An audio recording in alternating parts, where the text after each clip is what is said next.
Happy Holi সবাই মধ্যে যেটা আছে, যখন নাকি আমার ভাই ওর যখন কি সুন্দর পাখির আওয়াজ শোনা যাচ্ছে। এখন বাজে 5:45 আর আমাদের গাড়িটা ড্রাইভার তার ভাইটা বলেছিল আজকে আসবে না, তাও দেখে নিয়ে চলে গেছে। আজকে হচ্ছে হোলি, আর একটু পর রাস্তায় তো লোকজনে দৌড়াদৌড়ি শুরু হয়ে যাবে। আজকে বারটা হচ্ছে শুক্রবার, আজকে তো চন্দ্রগ্রহণও আছে। চন্দ্রগ্রহণ বললো তো আমাদের এইখানে বলে হবে না, অন্যান্য জায়গায় হবে। যেসব জায়গায় নাকি রাত সেই সব জায়গায় হবে, আর যেখানে দিন সেই জায়গায় নাকি এর প্রভাব পড়বে না। তবুও গ্রহণ বলে কথা, তাই না? এই গাছটায় অনেকগুলো ফুল ফুটেছে, দেখো বেশ ভালোই অনেকগুলো ফুল ফুটেছে গাছটা। গাছটা না ধ্যার ধেরে লম্বা হয়ে গেছে বেশ, একদম নিস্তব্ধ রাস্তা। কালী, ওই দেখো ওখান থেকে আবার দেখে কালী একেবারে কোথায় গিয়ে উঠে বসে রয়েছে। কি হয়েছে কালী? হ্যাপি হোলি। আমি গতকাল রাত্রেবেলা ছোলার ডালটা ভিজিয়ে রেখেছিলাম, দেখো কি সুন্দর একেবারে ভিজে গেছে। আর এখন ছোলার ডালটা সেদ্ধ বসিয়ে চলে আসলাম ময়দাটা মাখবো বলে। এই দেখো ময়দাটা সকাল সকালই মেখে নিচ্ছি, এখন কিন্তু কিছু করব না। আর দেখেছো ময়দাটা মাখছে কোথায়, রাস্তার দৃশ্যও দেখা হচ্ছে উকি ঝুঁকি মেরে, এদিকে হাতে কাজও হচ্ছে। আর বাইরে দেখতেই তো পাচ্ছ সেরকমভাবে ভালো আলোটা ফোটেনি। সকাল সকাল উঠেই ঘর ঠোরও ঝাড় দেয়নি, আগেই এই কাজ শুরু করে দিলাম। তারপরে ময়দা যেই মাখা হয়ে গেছে তারপর ঘরটা ঝাড় দিয়েছিলাম। কীর্তনের আওয়াজ পাওয়া যাচ্ছে, এখনো দেখা যাচ্ছে না কাউকে। ওদিক দিয়ে চলে গেল নাকি কে জানে। আমাদের বাড়ির মেন রোডটার সামনে 3টে গলি, আমাদের বাড়ির দিকে একটা, ওই দিকে একটা, ওই দিকে একটা। আমার মনে হয় কীর্তনের দলটা ওই পেছনের গলিটা দিয়ে চলে গেছে। আর এই দিকে দেখো ছোলার ডালটা এত সুন্দর সেদ্ধ হয়েছে, ওই যে ভিজিয়ে রেখেছি সামান্য একটু বসাতেই কি সুন্দর সেদ্ধ হয়ে গেছে। এখান থেকে কীর্তনের আওয়াজ পাওয়া যাচ্ছে, এদিকে চলে আসি নাহলে আবার কপিরাইট হয়ে যাবে। গুড মর্নিং বন্ধুরা, খোলা আকাশের নিচে উন্মুক্ত বাতাস, আর তার মধ্যে তোমাদের জানালাম গুড মর্নিং, আর তার সাথে জানাই হ্যাপি হোলি। ব্যাক ক্যামেরায় তো একবার হ্যাপি হোলি জানিয়েছি, এখন সামনাসামনি হ্যাপি হোলি। কি ভালো লাগছে হাওয়াটা, গানের আওয়াজ আসছে গো। ময়দাটা মেখে ছোলার ডালটা সিদ্ধ করে রেখে এসেছি।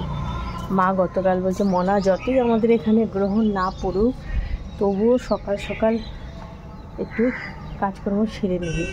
তা মোটামুটি রান্নাঘরে কাজ হয়ে গেছে, ডালটা একটু পরে করব।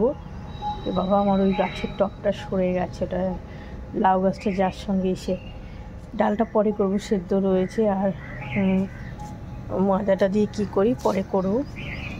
তা বন্ধুরা নতুন ব্লগ শুরু করে দিলাম, একদম সাদামাটা ব্লগ। শুরুতেই বলে দিই কোনো রং খেলা কিছু সেরকম না, ছেলেও এবার কোথাও কোনো পিকনিকের ব্যবস্থা মানে বন্ধুবান্ধবদের সেরকম নেই, কেউ অনেক অনেক জায়গায় গেছে, তাই পিকনিকও মনে ওদের হবে না। তো ঠিক আছে বন্ধুরা, সারাটা দিন সাথে থাকো। আর যে যেখান থেকে আমার এই ভিডিওটা দেখছো তোমাদের সবাইকে জানাই আমার তরফ থেকে প্রচুর প্রচুর প্রচুর ভালোবাসা। এইটাকে কে তুলেছে এত কত কষ্টে আমার বারান্দা থেকে লাউ গাছটা হয়েছে, সেটা উপরে এসছে। আমি একটা পুরনো প্যান্টের মধ্যে যাতে দেয়ালের ঘষা না লাগে দিয়ে রেখেছিলাম, সেই প্যান্টটা এসে দেখি দড়িতে ঝুলছে। আচ্ছা হাওয়াতে যদি প্যান্টটা পড়ে যায় উল্টে রাস্তায় পড়বে, সেটা কি উপরে দড়িতে উঠবে? নিশ্চয়ই কারোর কাজ, কিন্তু কারোকে দেখিনি, কার নাম বলবো, কিছু করারও নেই। তা ছাদে মানে এসেই দেখলাম সূর্যটা দেখলাম। দেখো চন্দ্রগ্রহণ হচ্ছে তো অন্য জায়গায় ঠিক আছে, যেখানে রাত, দিনের বেলা আমাদের এখানে সূর্যটা না আজকে খালি দেখছি একটু অন্য রকমের, মাঝে মাঝে পুরো ঢেকে যাচ্ছে। মানে যেখানেই হোক দেখো একটু হলেও আংশিক হলেও প্রভাবটা কিন্তু আমাদের এখানেও কিন্তু পড়ছে। গতকালই তো পরিষ্কার করে রেখেছি, এখন এই ফল টল দিয়ে একটু পুজো দিয়ে নেবো, আর আবির পায়ে দিয়ে দেবো, গুরুদেবের সবার চরণে একটু আবির দিয়ে দেবো। মানে মাল নিতে এসেছিল,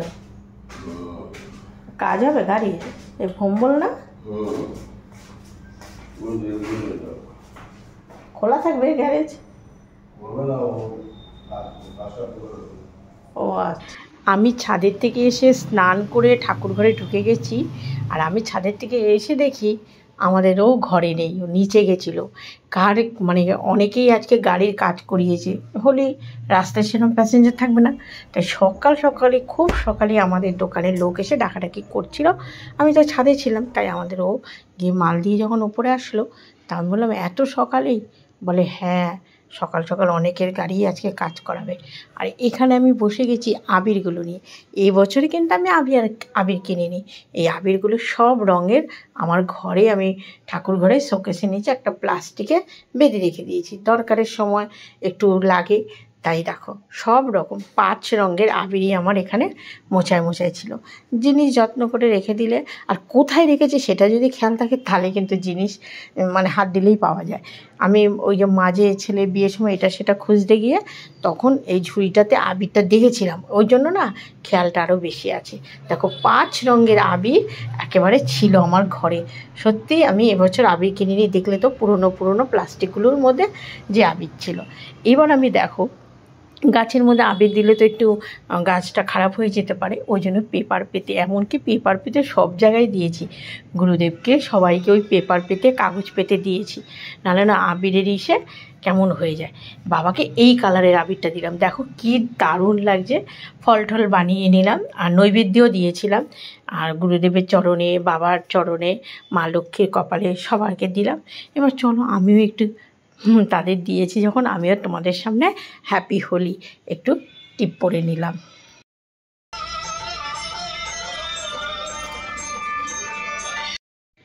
ফল ছিল, ফল আর চাল, কলা, বাতাসা, মিষ্টি এগুলো নৈবেদ্যে দিয়েছিলাম। যা এখন এত তাড়াতাড়ি, এখন আমার পুজো টুজো দেওয়া হয়ে গেছে। কটা বাজলে না? 7:15। 7:15 মধ্যে আমার পুজো দেওয়া হয়ে গেছে। এখন চা খেয়ে নিই, তারপরে এই আবিরের কালারটা বেশ ভালো, আর আবিরটা না দানা দানা নেই, একদম মিহি পাউডারের মতো। যাই, এও বললো চা খাবে। এই তো যে আমি একটা জিনিস কিনেছি, আর সেই জিনিসটা তোমাদের কিন্তু এই ভিডিওতে শেয়ার করব, তোমরা কিন্তু পুরো ভিডিওটা দেখো।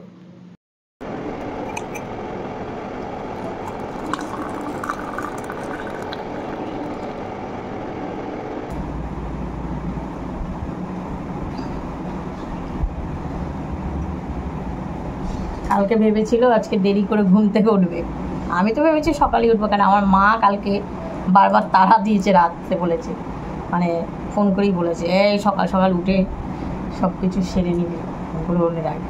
আর এ ভেবেছে একটু দেরি করে উঠবে। আর সকালবেলা ওই দোকানের লোক চলে এসছে, অনেকে গাড়ি টাড়ি কাজ করাবে তো হোলির দিনে, ঘরে বসে অনেকে করা।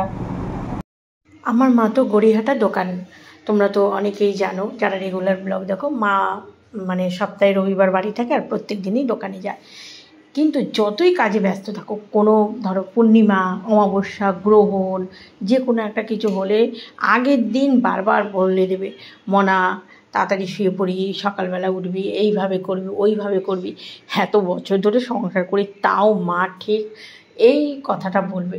আর সত্যি মার ওই কথাটা মানে সকাল হলেই মনে পড়ে যায়, এই মা কালকে রাত্রে বলেছে না, তাড়াহুড়া করি। আমার মা কিন্তু এখনও এইটা করে।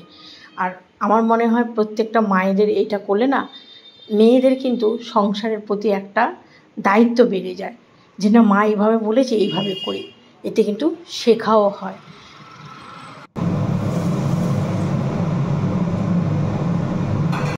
গতকাল রাত্রেবেলা আমাদের মামনি বলেছে যে ও মামনি তুমি একটু সেদিন যে ছোলার ডাল করেছো সেরকম করে ছোলার ডাল করো।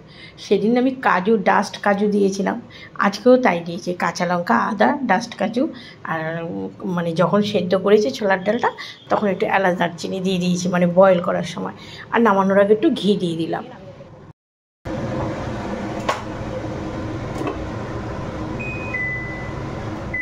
সেদিন ছোলার ডাল করেছিলাম, আমাদের কর্তামশাই সকালবেলা অত সকালে চা খেয়েছে, ওনার হয়নি, বলে এবার একটু ভালো করে স্পেশাল করে বেশিক্ষণ ফুটিয়ে চা করো। আর ঠিক আছে, কি আর করা যাবে, আবার চা বসাচ্ছি। ঠাকুরের এই যে প্রসাদ আর এখানে নৈবেদ্য, শাশুড়ি মা বললো চাল কলা বাতাসা দিতে, আবার সেগুলো দেওয়া হয়েছে।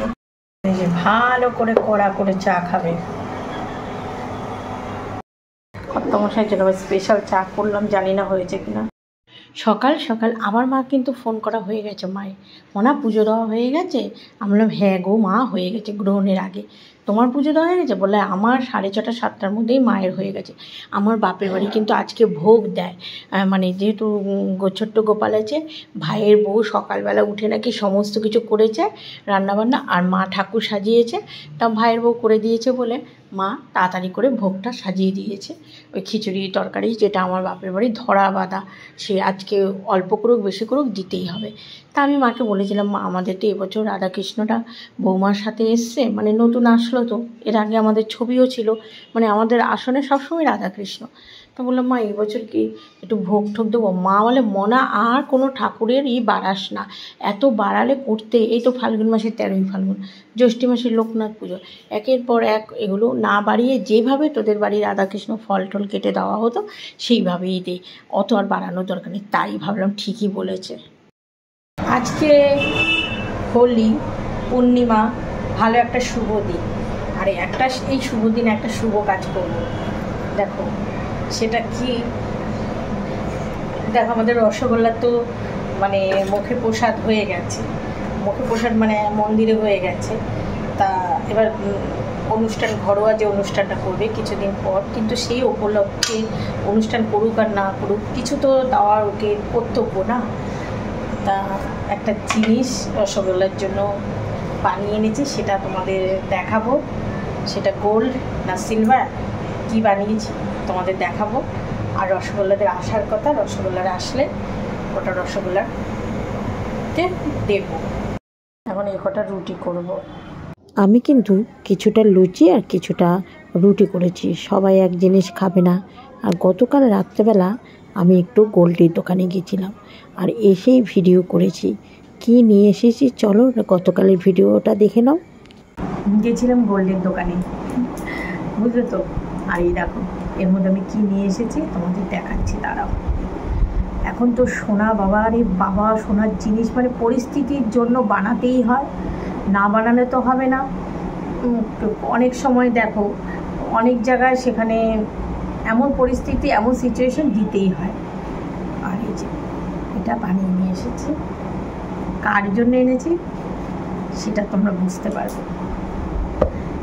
এটা মধ্যে যেটা আছে, যখন নাকি আমার ভাই, ওই যে ওর যখন মেয়ে হয়, তখন আমি কি করেছি, আমার ভাইয়ের মেয়ের জন্য একটা চেন বানাতে দিয়েছি। তখন ভাই বলে কি তুই আমার মেয়েকে কি দিবি? তখন আমি বলছি কি যে তোর মেয়েকে আমি একটা চেন বানাতে দিয়েছি, চেন দেবো। বলে কি তুই এক কাজ কর না, তুই আমার মেয়েকে বালা দে। আমি যে এই আমার কাছে আর পয়সা নেই, তোর মেয়ের জন্য তুই চেন বানাতে দিয়ে দিয়েছে, এখন আর বালা বানানো যাবে না। তা দেখো ও তখন না আমার কাছে মুখ ফুটে বলেছিল বালা বানিয়ে দে না, তখন আমি দিতে পারিনি ওর মেয়েকে, মানে ভাইয়ের মেয়েকে। তখন আমি চেন দিয়েছিলাম ভাইয়ের মেয়েকে, একজোড়া সেফটি পিন কানে দিয়েছি, পরে আবার দুটো আংটি দিয়েছি, মেয়েটাকে দিয়েছি। এবার আমাদের রসগোল্লা, আমাদের সবার আদরের সেই রসগোল্লা হচ্ছে অন্নপ্রাশন। তা রসগোল্লার অন্নপ্রাশন উপলক্ষে ওকে, মানে ভাইয়ের ছেলেটা যখন বিয়ে হলো তখন আমি গিফট হিসাবে কিছু দিতে পারিনি। গিফট হিসাবে দিতে পারিনি কেন, কিছু পারিবারিক, মানে আমরা সবাই মিলে কিছু দিয়ে বিয়েটা, যাই হোক আমার যতটা সামর্থ্য ছিল আমি দিয়ে বিয়েটা, একটা ব্যাপার, বিয়েটা হয়ে গেছে, সেখানে কিছু দিতে পারিনি। ওদের যে রেজিস্ট্রি হয়েছে সেই দিনও আমি কোনো গিফট দিতে পারিনি। সেই দিনও ভাইয়ের ছেলেটার হাতে আমি দিয়ে দিয়েছি কিছু পয়সা, যে যা হয় পছন্দ করে কিনেছি। এবার গিফট না সবসময় ওইভাবে দিলে, দেখো টাকাটা তো দরকার, টাকাটা প্রয়োজনেই দিয়েছি ওদের, কিন্তু সবসময় আমার টাকাটা দিলে না একটু কোনো কিছু যে আমাকে এই গিফটটা দিয়েছে বোঝা যায় না। তা এবার পরিস্থিতিটা একটু অন্যরকম। তা এবার আর আমি কোনো হেডেক নিইনি। অনুষ্ঠানটা করছে মানে যখন ভাইয়ের ছেলের বিয়েটা ছিল তখন হেডেকটা আমি নিয়েছিলাম। তো এবার যখন ভাইয়ের ছেলে ও নিজে হেডেকটা নিয়ে ছেলের অন্নপ্রাশন অ্যারেঞ্জ করছে, তাহলে আমি ভাবলাম একটা গিফট আমি দিয়ে দিই, মানে যতটা সম্ভব। বুঝতেই তো পারছো, রিসেন্ট আমার ছেলের বিয়ে গেল, তারপরে একটার পর একটা তো আছে।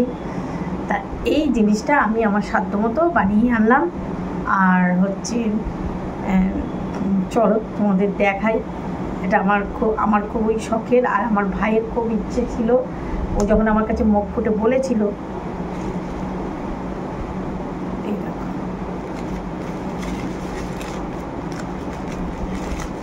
স্বাদের সময় বৌমাকে কিছু গিফট বিয়েতে দিতে পারিনি বলে স্বাদের সময় তখন আবার একটা রূপোর সিঁদুরে কৌটো দিয়েছিলাম। এই যে দেখতে পাচ্ছ, দাঁড়াও দেখাই। আমি বলে মানে ছিলে কাটা দেইনি কেন, মানে ওইগুলোতে বলে জিনিসটা অতটা মজবুত হয় না। তা আমি বললাম যে না, এরকমভাবেই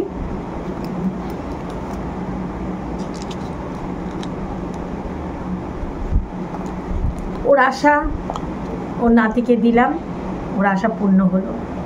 ও তো নেই, তবে ওর আশীর্বাদ আছে, যার জন্য এখন বুঝতেই পারছো, বললাম না ছেলের বিয়ে দিয়েছি করেছি। তারপরেও এটা যে আমি দিতে পেরেছি, এটাই আমার কাছে সবথেকে বড় আনন্দের ব্যাপার। কেমন হয়েছে অবশ্যই কমেন্ট করো। আর আমাদের রসগোল্লার গরুগুলো হাতে যখন পড়বে না, আরও কিউট কিউট লাগবে।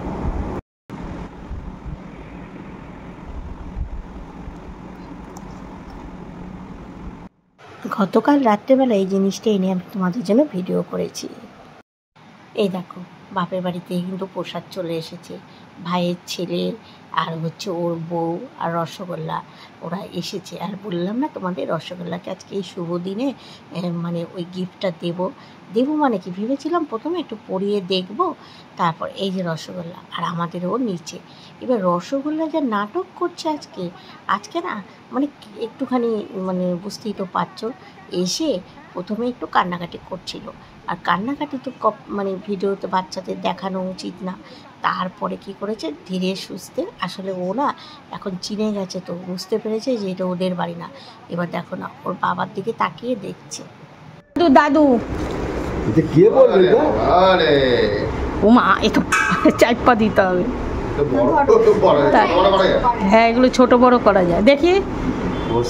না হাতে দিছে, দাও হাতে একটু পড়ায় দাও। দেখি কে করবে? চেয়েছিলি মেয়ের জন্য, চাইছিলি, এখন নিজে ঘুরে এসে পড়। ওর মেয়ের জন্য বলেছিল আমার মেয়ের একটা বালা দিতি, আমি বললাম না রে, তোর মেয়ের। কে বললো? ওর জিনিস ও পেয়েছে। এই যে দেখি, ঠিক আছে তো, আশীর্বাদ করো।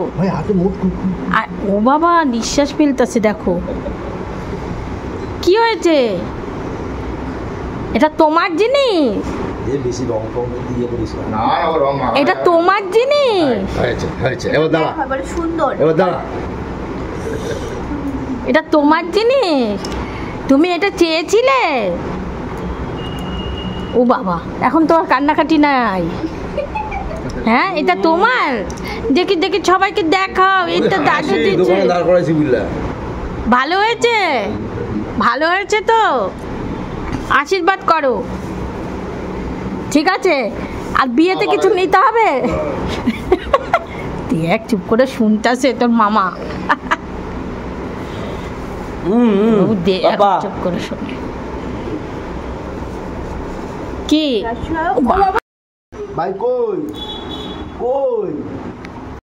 রসগোল্লারা যাচ্ছে ওর মামা বাড়ি, নিমন্ত্রণ তো পাইনি এখনো, কিন্তু গিফট দিয়ে দিলাম, কি বলো।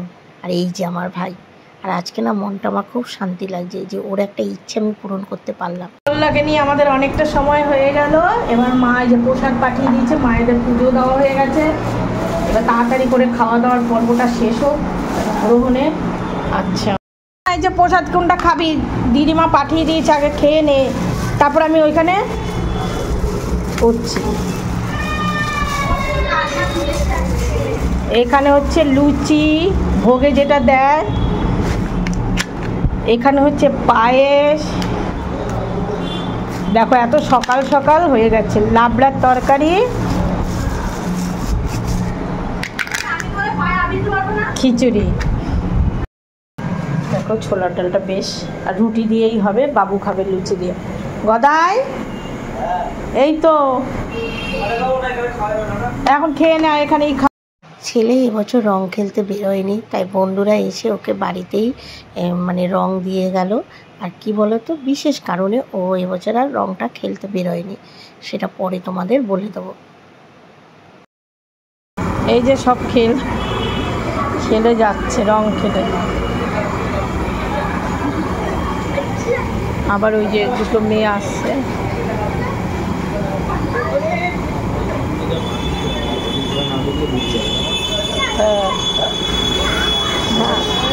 হ্যাঁ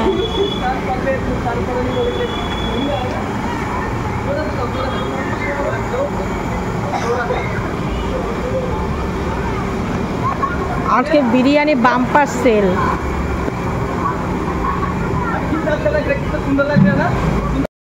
ছেলের বন্ধুরা এসেছে, যে এই যে মিষ্টি নিয়ে এসছে।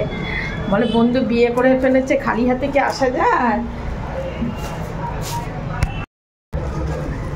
বাবা, এখন ঘরোয়াভাবে আমি নিজে শ্বশুর শাশুড়ি মায়ের পায়ে আবির দিয়ে আসলাম, আমাদের মামনিও দিয়ে আসলে। এইবার আমরা একটু নিজেরাই করব। আর এই যে সেদিন যে নবদ্বীপে প্রোগ্রাম করেছে, যে তিনতলার বোনটার মেয়েটা মণিপুরি, ও আসলো, ওকে একটু আবির দিলাম।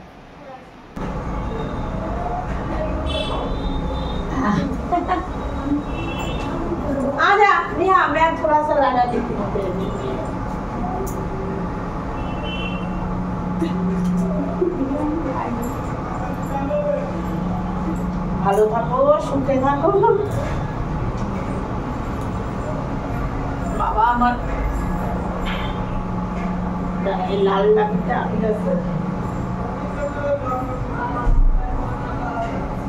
এই দেখো, আমরা এদিকে আমরা শাশুড়ি বলি হ্যাপি হোলি সবাইকে। হ্যাপি হোলি। আমরা রং খেল, আমাদের এইটুকুই, আমাদের রং খেলা এবছর বন্ধ। বেশ,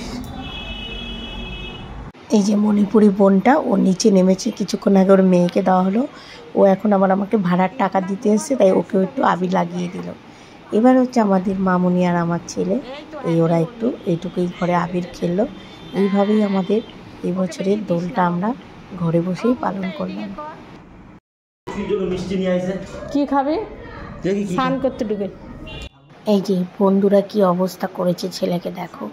আর জিজ্ঞাসা করছি কি খাবে, আজকে না আমাদের নিরামিষ খেতে হয়, আর নিরামিষই রান্না হয়েছে। আমাদের তো নিরামিষ খাওয়া দাওয়া হয়। তা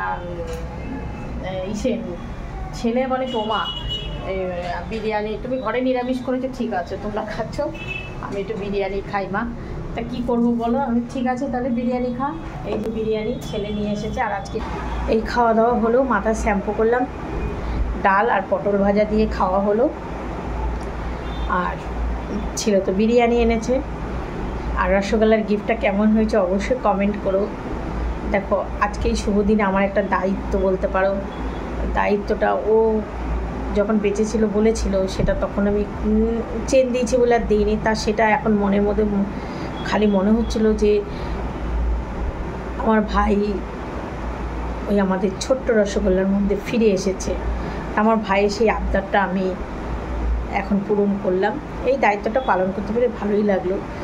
পরিবারে দেখবে নিজেদের আত্মীয় স্বজনের মধ্যে ছোট্টখাট্ট, সবসময় তো সামর্থ্য হয়ে ওঠে না নিজের সংসার রেখে সব দায়িত্ব পালন করা, তবুও ছোট্টখাট্ট দায়িত্বগুলো পালন করতে পারলে না বেশ মনটা কিন্তু খুশি খুশি লাগে। আর ভগবানকে বলি যেন ওনার আশীর্বাদে আমি আমার যতটুকু সামর্থ্য আছে, আমার পরিবারে আরও সব এখনও তো ভাইয়ের ছেলের এখনও আরও রয়েছে, এদের সবারই যেন আমি একটু একটু করে দায়িত্ব পালন করতে পারি, এইটুকু সামর্থ্য যেন ভগবান আমাকে দেয়। তবে হ্যাঁ, অনেকের সামর্থ্য থাকলেও ইচ্ছেটা থাকে না, কিন্তু আমার ইচ্ছেটা আগাগোড়াই আমি একটু অন্যরকম। ঠিক আছে, নিজের প্রশংসা নিজে করছি না। রাখি বন্ধুরা, সবাই ভালো থেকো, সুস্থ থেকো। আজকে ব্লগটা এখানে শেষ করে দিই। হোলি তো অনেকের অনেক ভালোভাবে কেটেছে, আমাদেরও ছেলে বৌমাকে নিয়ে ঘরোয়াভাবে হোলিটা কাটলো। ঠিক আছে, এবছর ছেলেও বাইরে হোলি খেলতে গেল না, এইভাবে কাটলো। সে কেন কাটলো এইভাবে সেটারও বিশেষ কারণ আছে, সেটা হয়তো আগামী মানে পরবর্তী এক সময় জানাবো তোমাদের। ঠিক আছে, রাখি। এখন শুয়ে শুয়ে শুধু মোবাইলে কাজ করবো, কোনো কাজকর্ম নেই।